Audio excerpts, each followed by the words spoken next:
Good morning, good afternoon, good evening. This is Lan from the hashtag Walk with Lan. Welcome and welcome back to our channel. Mga kababayan, imagine ninyo, bilyong-bilyong piso ng buwis ninyo at remittance nyo bilang OFW para sa flood control. Tapos pagdating ng bagyo, parang wala pa rin. Bakit? Dahil may mga nasaliktad na nasa likod ng pinakamalaking korupsyon scandal sa 2025. Ombudsman Crispin Remulla ba talaga ang magpapanagot sa kanila o puro show lang ulit? Sa ilang mga minuto na ito, ng episode na ito, tatalakayin natin ng walang kinikilingan, walang praning, pero puno ng ebidensya. Intellectual take ito, hindi chismis. Critical analysis at fact-based lahat. Kung ikaw ay Gen Z na pagod na sa resilience narrative o OFW na nagbabayad ng tax pero walang flood protection sa probinsya ninyo, ito, para sa inyo ito. Like na agad at i-share sa group chat ninyo. Tara, simulan na natin. Kaya mga kabataan, alam nyo ba na mula 2016 hanggang 2025, daang-daang bilyong ang inilaan para sa flood control project. Tapos ayon sa Independent Commission for Infrastructure o ICI at COA, marami sa kanila ay ghost projects, walang laman, substandard o hindi pa nagsisimula. Bulacan, Oriental Mindoro, Davao Occidental, Cebu, lahat may kwento. Pampanga din, meron din, di ba? Nueva Ecija, dyan sa Central Luzon, Aurora, parang may mga kwento rin ganyan, no? Bakit importante ito sa inyo? Kasi kapag binaha ang Pilipinas, affected ang lahat. Ekonomiya, trabaho, at future nyo. OFW kayo pa nga ang unang nagdurusa kapag may calamity sa pamilya nyo rito. Critical question ito, sino ba talaga ang nasa likod? Hindi lang si contractor, kundi yung mga nasa mataas na pwesto na nag-a-approve at nag-i-insert ng pork barrel style funds. August 2025, si PBBM mismo ang nag-expose sa SONA. Malapit na po yun. Tapos, biglang nagkaroon ng show cause orders. September, COA nag-flag ng 389.6 million pesos sa Bulacan. 4 na proyekto na questionable. DPWH Undersecretary Vince Dizon nag-file ng 29 individuals plus 4 contractors sa ombudsman. October, ICI nag-refer ng plunder, graft, bribery, laban kina Saldico, Jingoy Estrada, Joel Villanueva, Mitch Kahayon at COA. Pero si Saldico po at large. Si Jingoy Estrada, Joel Villanueva, mga senador natin, nandyan pa rin naman. Hindi pa rin naaresto. Si Mitch Kahayon, ganun din. No? At yung COA Commissioner, wala pa naman nagagalaw. No? November, Ombudsman Remulla nag-file na ng graft at malversation versus Saldico sa Oriental Mindoro, 289 million pesos project yan. December naman, dagdag na kaso sa Davao Occidental at La Union. January 2026, graft charges versus Bong Revilla at ilang DPWH executives sa Bulacan Project. Pero wait, bakit hanggang ngayon parang slow motion pa rin ang pinakamalaking isda? Witty take ko ito parang flood control din ang justice system natin. Maraming pera pero walang daloy ng accountability. Ito na ang critical part. Hindi lang small fish ang involved. Rappler at inquiry reports show links sa Villar family contractors, Romualdez pork barrel insertions at DPWH engineers na nag-approve ng overprice o non-existent dikes.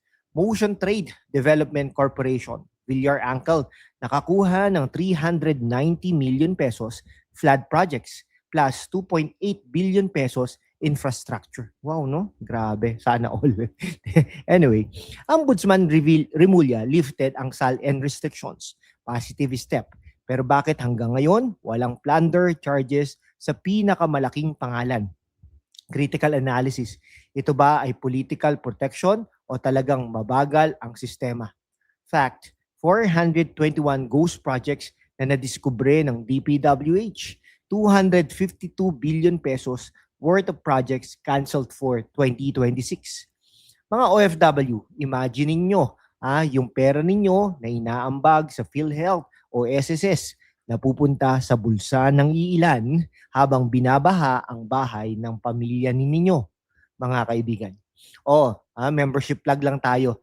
Mga kababayan, sa mundo kung saan ang kasinungalingan ay nangingibabaw, ang katotohanan ang unang sinisikil. Pero kasama kayo, magpapatuloy tayo sa laban. Walang takot, walang kinikilingan at laging handa para sa bayan. Sumali na sa aking YouTube channel membership sa hashtag #WalkWithLan at tulungan natin ang channel na maabot ang 100,000 subscribers. Ang inyong suporta ang susi sa kalayaan natin para ipagpatuloy ang pagbabalita ng katotohanan. Salamat at kita-kits sa laban. Mga kaibigan, si Ombudsman Rimulya, no? Mabilis siyang nag-file ng cases. Graft, malversation, falsification, preventive suspension sa 16 DPWH personnel. Pero critical question natin dito, bakit walang big fish pa rin sa Sandigan Bayan hanggang early 2026? Positive, no? 200 plus boxes of evidences, paper trail, bank transactions. Ito yun naman yung negative dito. No? Dating Ombudsman Martires era, restrictions delayed transparency. Well, itong witty remark natin, accountability wash away. Parang title ng East Asia Forum article. Okay.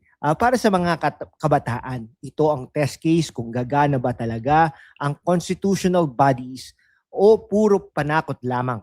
OFWs, inyuring pera ito. Demand kayo ng results, mga kaibigan. Ito ang intellectual takeaway natin. Ang flood control scandal ay hindi lang tungkol sa pera.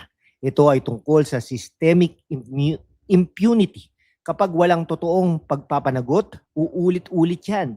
Gen Z, kayo ang magiging voters at leaders. Huwag kayong maging manonood lang. Sa mga OFWs, kayo ang economic backbone. Gamitin ninyo ang inyong voice online. Ito ang katanungan ko para sa inyo, mga mahal kong kababayan.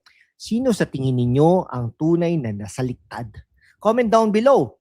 Huwag i-skip may surprise fact tayo sa susunod na ilang mga minuto. Fact check muna tayo mga kaibigan.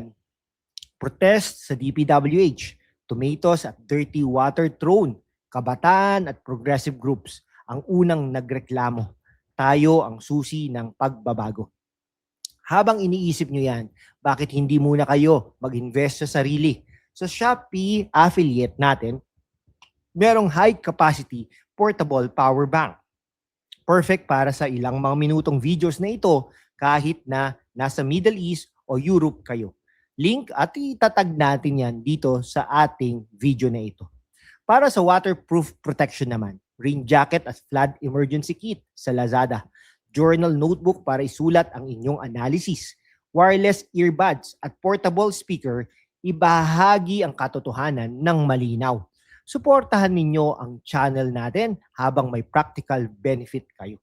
Sa huli mga kaibigan, ang ombudsman ay may kapangyarihan, pero ang tunay na pagpapanagot ay nasa ating lahat. Walang takot, walang kinikilingan, i-like, i-subscribe, comment down below, laban, at sumali sa ating membership sa hashtag #WalkWithLan.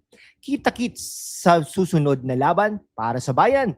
This is Lan from the hashtag #WalkWithLan. Signing off. Truth above all. Salamat at mabuhay po ang Pilipinas.